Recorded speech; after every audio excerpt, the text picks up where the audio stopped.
enjoyed that it was broken up into different chapters. There were very different chapters, especially the first one where the chapter heading is stateside. That first part of this film definitely felt very down to earth, very realistic. It felt as if we were with this woman as she morphs into COVID living and then out of that and deals with that in her life. So that felt very real, but then we have these other chapters that come that are a little bit more magical and surreal, and we have the woman with the wound that is dancing with her boyfriend husband. It looks as if she's about to die, and she has this dance that she performs with him, which I thought was really beautiful. Also the scene with all of the televisions and the demon eyes, just very, very different from that first chapter, but I thought it was cool that we had a very similar, or even it could have been even the same song that I was hearing throughout, the same score with such different dances and different scenes. So I like that they were all connected in that way. I liked the part of this film that had the animation. It was some really cool morphing animation that was happening that was really fun to watch. Yeah, I liked the connection between the dances, the animation was awesome, and the overall feel of this film was very fluid and beautiful to watch. I love how the display of the monotonous and routine schedule that the main character portrays is in sync with the music. Not just that, but her actions and her day to day are well in tune with the rhythm and with the music. I like the editing technique. All the cuts and the clips cut well into each other very seamlessly rather. I love at the addition of animation. I like the addition of animation. I think that it really gives us an inside look into her imagination and her life and how she perceives life.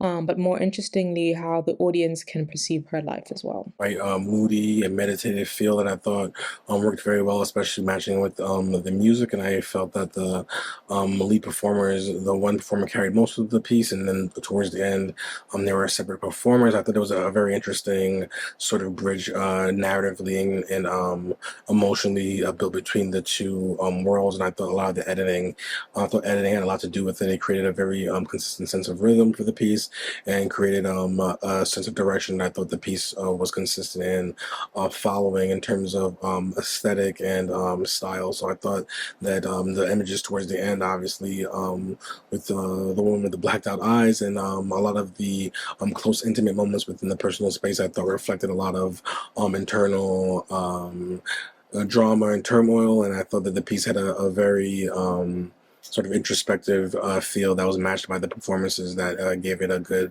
cohesive approach. A sense of isolation that specifically felt in the beginning of the piece is quite strong. And as we move through the chapters that it is broken up to, we really do see, as the third chapter suggests, an awakening and a deeper connection with life, with one another, with the music is felt. And that's my favorite attribute of this piece, is how it really takes us on this transformative journey into this feeling of loneliness, into something much more gratifying and shareable and just utterly beautiful. I thought I would feel that parts of this kind of felt disjointed, but it really didn't. It really felt really connected, and it felt very fluid, moving not only from one part of the story, but, from one character to kind of next, or one situation to the next.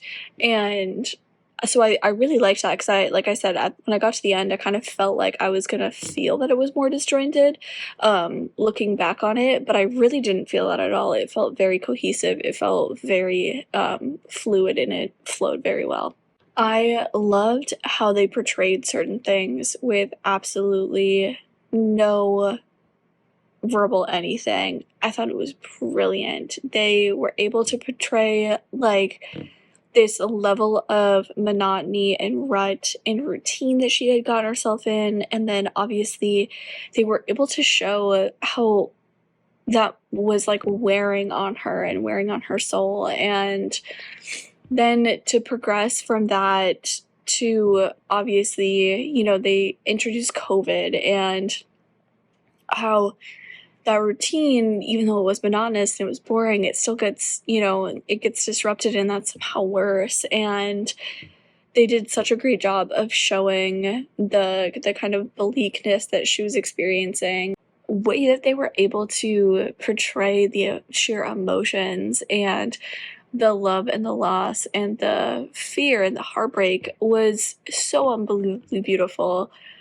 And they did that throughout the whole film, but especially as you transition from a solitary figure to, you suddenly have these two people that are dancing together, and they obviously have something between them. And I just thought it was really, really, really beautiful. This structured ballet really shows how mundane life is and how it can just wear people down. It shows people going through day-to-day activities and how it can make them insane, how this could be a dystopian universe that we're all stuck in.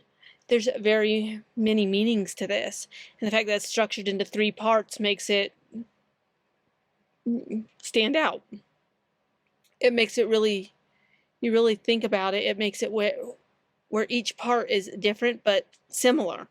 People going through day-to-day activities, hitting the alarm clock every day, watching TV, going to work, while still having dreams beyond what they're currently doing. This dance really captures what human existence is like.